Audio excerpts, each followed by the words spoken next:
What's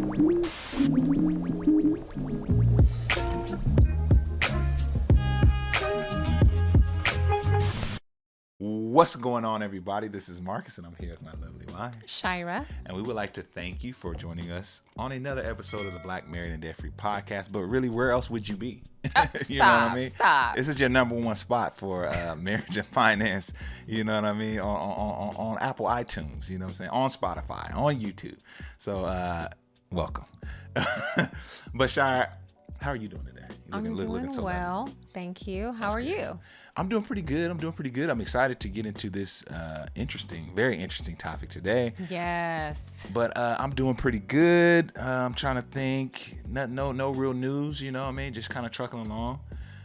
Loving life, you know what I'm saying? And excited to be on here with you, mostly.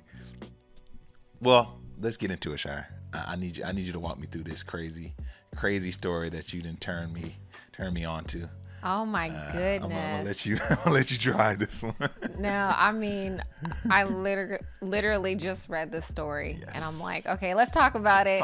Let's see what happens. So, this is a story from a column from Market Watch, and the title of it is "My Wife of 3 Years Refuses to Pay Half the Mortgage. She makes me transfer money to her account for expensive gifts.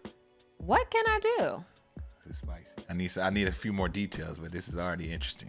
Yes. So let's see what is happening in this story, and we'll just kind of talk through some of our ideas.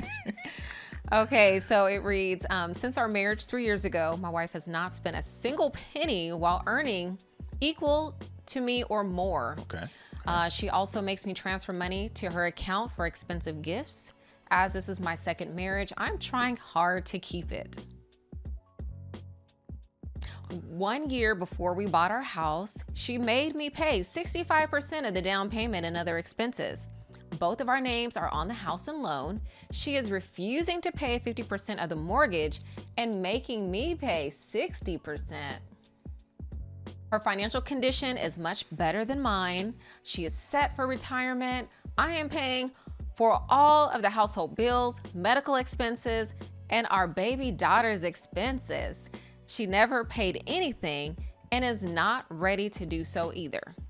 If I try to discuss this, she shouts and uses abusive words. I have to cook at home too. She rarely cooks, probably 10 times a year. And we do know that there are 365 days in a year, right? Not including in leap year. But anyway, she does some house cleaning occasionally when she's in the mood, washes vegetables, and feeds our daughter. I don't have any personal... This is what it says, okay? I don't have any personal space. Somehow I'm managing to type this. In case of divorce, I'm afraid she will take my remaining money too. She has assets twice as much as mine. We live in Texas. Do you have any suggestions? Oh, I got a few suggestions for you, my brother. The first being run. Oh, Marcus. You know what I'm saying? Okay. That's literally like that's the story. That's it. Okay, so let's unpack this. To summarize. Yes. Go ahead. I'm gonna let you talk. Okay, so the first thing stands out to me is in the first stanza you read. The fact that she works, okay, but literally he still has to transfer money, play money for her. So let's just get down to it. He's covering all the expenses. Hey, I'm sure many women, including yourself, will probably say that's a good situation. I don't believe that he's covering all the expenses. He did say it. Okay. Now tell me where you saw that. I'm finding some inconsistencies in this story personally. Let's get down with it. Because one of the things that he says is that she's making me pay 60% of the mortgage, which led me to believe that she's paying 40% of the mortgage. That's 1 year before he bought the house. Oh, so my bad. Past tense, yeah. Okay. Go ahead. Current tense is okay. He's paying for everything, and now he's transferring money to her for gifts and so on and so forth. My thing is if you're not going to pay for anything, and tell me if I'm wrong, Chad. I mean, I really want you to tell me, but this is just me as if the cameras aren't here, right? If you're not going to pay for anything, why are you working? what gives you the right to like you just gonna be gone 40 hours a week and then you're doing nothing with the money? I mean, I don't know. Am I wrong for that? You know what I mean? Yeah, I mean, you have to think like, what is the purpose of work, right? Like, maybe some people show up for pure excitement and joy, but the purpose of work for many people is unless she's just saving. Maybe she's saving and stacking, and they got a plan, but it don't sound like they got a plan. So again, I ask. Well, I was answering, but you excited over here. He's excited over here. So I'm thinking the purpose of work for many people is to pay bills, right? Save for the future, save for goals, things of that nature. Pay for your lifestyle. Yes. So your question was, should she even be working? Right. Well, if he is paying all the bills, it sounds like she might be in a position to where she wouldn't have to work technically if they have the finances. Yeah. Okay. Yeah, I mean, it just seems like, okay, so she's obviously not contributing much to the household as far as expenses or labor. It seems like he's cooking most of the meals. He mentioned she does wash vegetables and feeds their daughter. So kudos to that. But she does house cleaning on occasion. And so my thing is, it's like, cool. Look, my ultimate goal is that this young lady next to me is work optional. Like, she don't have to, that's the absolute goal for any man, right? But like, I would hope that she would that if you give your wife that, right, that they at least would contribute to the household cleaning and cooking meals on a more than 10 times a year. You know what I mean? So, what you think about that one, Chad? Yeah, I think that the wife sounds like she's checked out. Yeah, she's out of there. Not that she's leaving him, but like mentally, emotionally, spiritually. I mean, she sounds a little checked out. Like, you're just washing veggies. You're not like maintaining a household. Like, I feel like I'm running a household here, right. As a wife, like. Yeah. You're literally the CFO of this thing, man. You running this joint. And she sounds disconnected for some reason. And so they do have a young daughter, I'm assuming. So I'm wondering if there's something going on there, possibly with her mental health. But then, I don't know. She never paid for anything, and she's not ready to do so either. Like, I don't really know.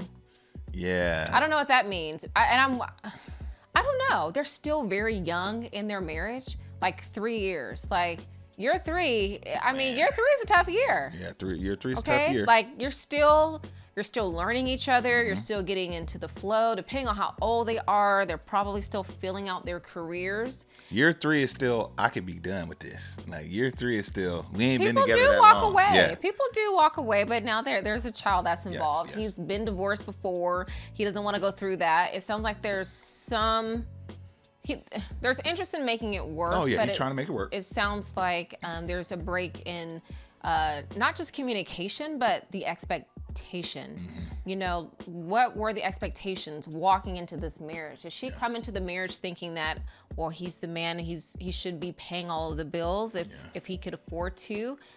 He's thinking 50-50. Maybe she's thinking something else. Were her parents married? What was modeled for her? So I think that maybe there's some not unrealistic, but there's some unmet expectations. Yeah. That's happening, but some of the language that he uses is, things along the lines of, she made me or she makes me. No one is making you do anything. Yeah, you have to take accountability for yourself and for your actions. Yes. What you choose to do, what you choose not to do. Like, I'm not hearing the accountability piece. Like, I can't make my husband do a thing, nor would I try, I can't. Like, no one's making you. You are choosing to put money into her account. Yeah. And their finances are not combined. Would that solve the problem to just combine it all? And then you might not hear so much of the, hers and his. Yeah. But I'm not really hearing the accountability here. I mean, but the story is written in a way that you sympathize with the writer. Yes. I think there's always two sides of every story, and then there's the truth, right? So he's telling his side of the story, which that's all we could have to go on, but Yeah. I'm sure there's some parts that we don't see. Now, he did say, I like to highlight this, Shire, her financial condition is much better than his. Well, if you were to divorce, you don't have to worry about her taking your money if she's living as high on the high horse as. She might be paying him a little alimony. Okay. And she's set for retirement. So that, to me, was very interesting. She's all Then set. why is she working? Like, I don't know. For me, there's some holes in the story. But There's can a lot. you speak to the accountability piece, or like, what's your thoughts on that? Yeah, he's definitely doing a lot of, trying to throw off everything on her as far as his language too, as far as like, she's making me, I don't have any personal space right now, I'm kind of in a corner. Brother, you need to grab yourself and man up. I'm just gonna say it. You just need to. You need to. There's some things that you just need to man up on here, and have a conversation, man. So you don't need to be writing market watch. You need to be talking to your wife Or to a therapist. or to a therapist, having a serious conversation. Like, go to your partner, have a serious conversation. If they're literally not wanting to engage with you, then get a third party involved. Hey, sweetheart, I set up a session for us to sit down with this person and have a third party involved. If that still doesn't work, well, brother, you've exercised your options. But yeah, your first thing you need to do is you need to just tell her how you feel. You need to just be honest. Well, he says that when he tries to talk to her, that she uses abusive words. Well, then we need to get a third party involved at this Right. point. You know Yeah, what I if mean? you're really invested in trying to make your marriage work. Yeah. But Shire, now I need you to talk. Let's talk about us, right? Because I think a lot of conversations in this story weren't had on the front end. So I want to take us back, Shire. Oh, Let's Lord. go back. Let's go We're back. supposed to be talking about this person here, and you trying to talk. Let's go back. Memory lane, Shire. Okay. Remember I would say maybe the first week we met, right? We met through a mutual friend. We met in a setting where it's like other friends and stuff. And, we were just kind of we were in a studio room where I was making music and Shire was just kind of hanging out, vibing out and stuff. And we just started talking. We all of the friends and Shira, and Shire expressed. Now, we didn't know how serious we were going to get with each other at this point, but you expressed your thoughts on marriage and money and stuff at 18. Can you share that with the listeners, what your philosophy was at that time, or do you not remember? No. Okay, I remember quite vividly. Okay. Go ahead. We were just talking about like marriage or whatever, and you was like, yeah. I feel my husband, like he's hit gonna pay me. for everything. Go ahead. Yeah, Go yeah. ahead. Go Like ahead. like I'm not gonna work. Like this is not what it's gonna be. If I get somebody, I'm expecting him to be able to handle all the financials. I'm guilty. Wait, but that's not even like that. That's a bad thing. That's what you were standing on at that time, right? Yes. And so I could have just been like, okay, dang. I could have either agreed with it, or I could have, not said nothing and then had problems later, But I made mention. I was like, yeah, I feel you on that, but I kind of pushed back, right? Well, I think I was at that time was wanting like the traditional stay-at-home mom Yes. vibes. Yeah. Is what I was thinking. And while that's okay, Of course. and that's the ultimate goal, I would just push back. How's that the ultimate goal? That's not the. I would love for you, Shire. That's not the ultimate goal, y'all. I would, for me as a man, Okay. it is, you know what I mean? But, and I want to give you that, but I was just trying to make it more realistic that it's like, we live in a different time. Like, while that is a great thing to shoot for, I was just like, if that's what you're looking for in a man, and I wasn't even on her radar, I don't know at that point, but I was just letting her know, if that's what you're looking for, you're gonna be looking. You're gonna be looking. Now there's somebody out there who can provide that for you, But he's probably not at the community college. Yeah, where he we wasn't were in at. that room He was with you. not. You know what I'm He's saying? not at the community college right now. Right. And so I think, and we had more robust dialogue with, later on as we progressed, but I think that was important, Shire. We talked about it, and then you was like, okay, so I see what you're saying, boo, boo, boo, boo, boo. And we've been able to build this thing. We've been able to bring our two philosophies together and congeal them, so to speak. Whereas at this couple, she was going to do what she wanted to do coming into the marriage, and he had a whole nother idea. And now She want a sugar daddy. Yeah. Because she want expensive gifts.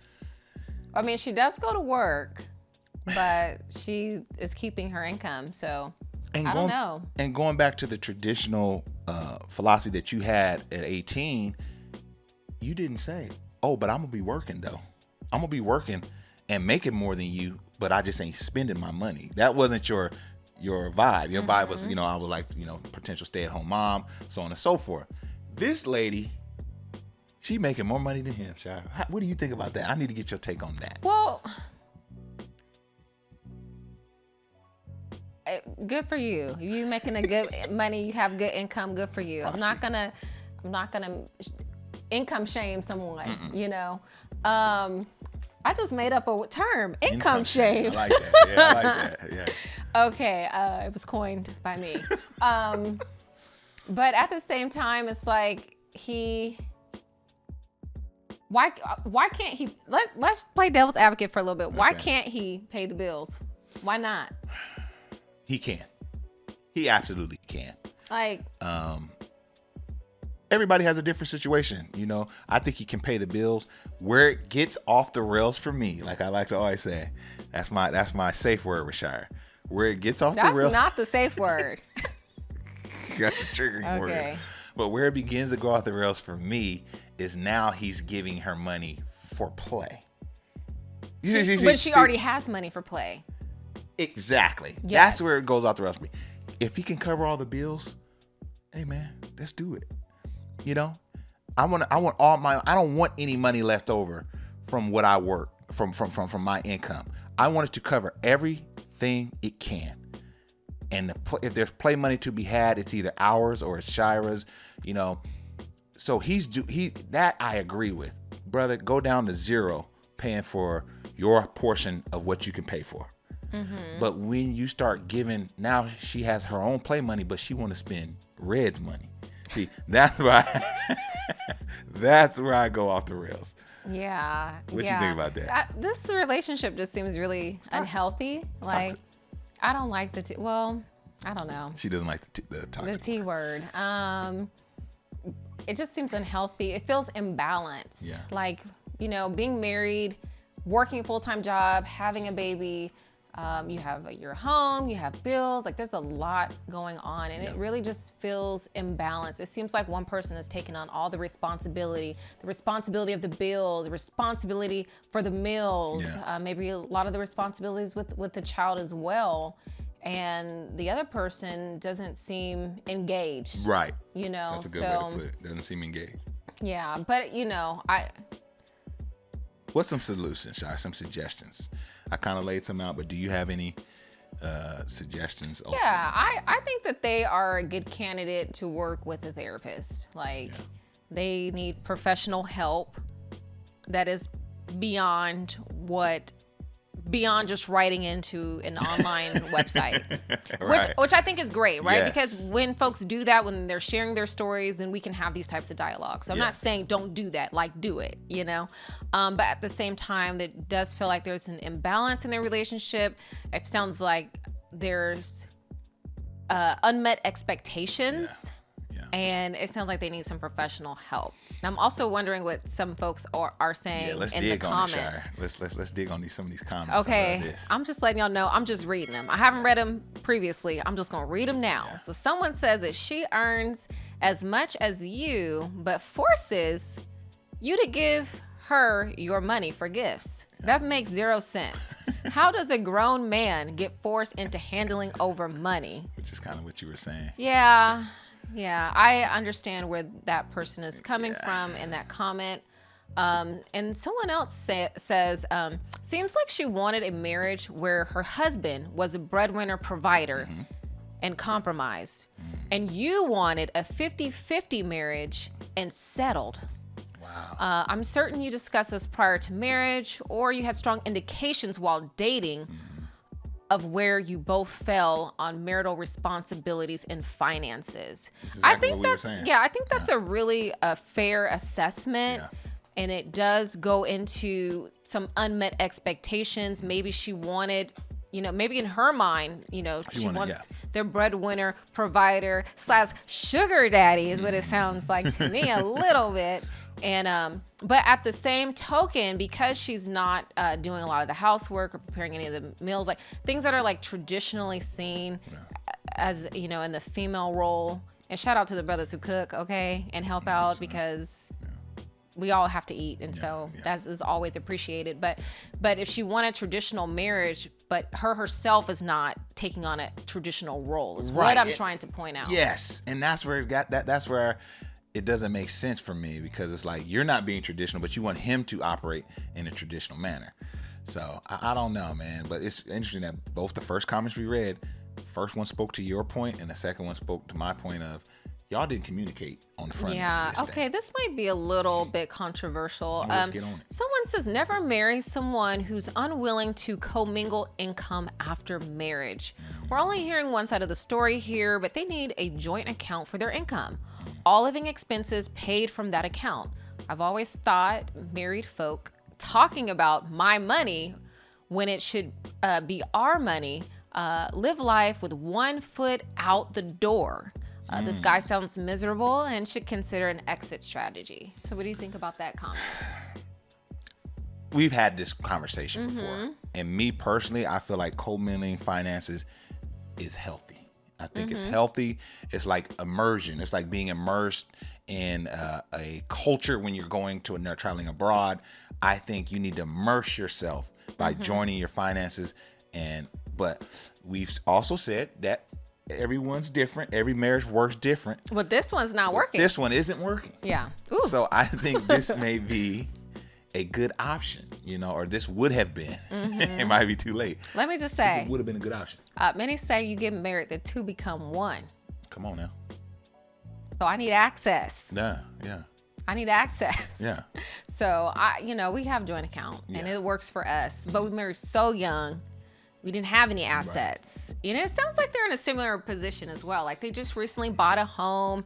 I don't know how old they are, but they could still be relatively young. Yeah. So that is something to explore, because it gets rid of her money and your money. Yeah. It's just, okay, this is what we have, and let's create a budget. You can have your allowance. You can still have your play money, but let's find a solution that will work for both. I'm sorry, I have to read this one. Oh, Lord. What you got? I didn't go this harsh, but I was leaning towards this. Which one you gonna read? The top. Oh, okay. Says, do I have any suggestions? Stop being a coward feline. Reread your own question above. Your wife dominates you. But the issue isn't your wife, it's you. Ouch. That's their comment. We're just reading the comment. Yeah, that one hurts. But I mean, I think there's some point to it. You know what I mean? It's like, bro. It is, but you can't. Oh, go ahead, Marcus. I'm so sorry. You just gotta have that conversation. You gotta have the uncomfortable conversation. Say, hey, look here, sweetheart. You know, this is upsetting me. I don't like this part. I don't want to do this. I mean, you just gotta have it. And if you're not comfortable having it one-on-one, then you need to book a session with someone who can help navigate that conversation. But this right now, this is you just being roasted right now. Yeah, but it also says something about the wife, that she would take advantage of her husband in that way, which also isn't right. You know, like if you know you got money, but it's just like, babe, I just really want this purse, and like you're being a bully. Yeah, you know, you're bullying him. Yeah. And let's keep it 1,000. He mentioned verbal abuse in the thing. So this brother is literally getting abused. You ever seen that movie? A great movie, Shard. I think it's called Get Out. You heard of that? Marcus. We might have a Get Out situation here, but we Yeah. don't condone anything. But any last thoughts on this one, Shard? This is a very interesting one. Now I see why you wanted to present this to me in the pod. I think it's a tough situation, right? Tough. If this is real, because this is from the internet. I'm assuming that it is real. Yes. I'm not sure how they vet their stories on Market Watch. But I think that it's an unfortunate situation. But I think that young marriages, even folks that have been married for a long time, that sometimes we have unmet expectations in our marriage. Sometimes the person that we love, might take advantage of certain things that I don't know, we need to work on. Right. I don't know, however you want to say it. You know, there's something going on flaws, here. character flaws, Yeah, flaws. And I don't think that you're not supposed to prey on your partner. Yeah. You're not supposed to do that. I think if they want to save their relationship, I think they're a great candidate for therapy. Yeah. And good luck. Yeah. Good luck. Good luck. Yeah, that's really all I can say. Pray. No. Yeah. This is a tough one, but brother, Godspeed. But anyway, I hope you guys enjoyed the episode. This episode of Black Married Debt Free Podcast. If you have like any questions that you like answer from us, we're gonna be introducing a really cool segment in the coming weeks where we're going to be bringing on some financial professionals. Yes. Right? Some people with some credentials, with some paperwork. Yes. So if you have any questions, hit us up in the comments of whatever platform you're checking this out, YouTube, podcast, or you can, what you want to say, Shy? You said email. You want to say email. I was doing this like he's going to get to it, or email. Because, sometimes you don't want to put your business out on a comment, Yes. So email also works great, blackmarrieddebtfree@gmail.com. And if you sent us a question already, just let us, we just want to let you know that we've seen it. And we're going to get to it. So Absolutely. Thanks so much. Absolutely. Well, this is Marcus, and I'm here with my lovely wife, Shira. and we're going to holler at y'all on the next episode. Peace. Bye.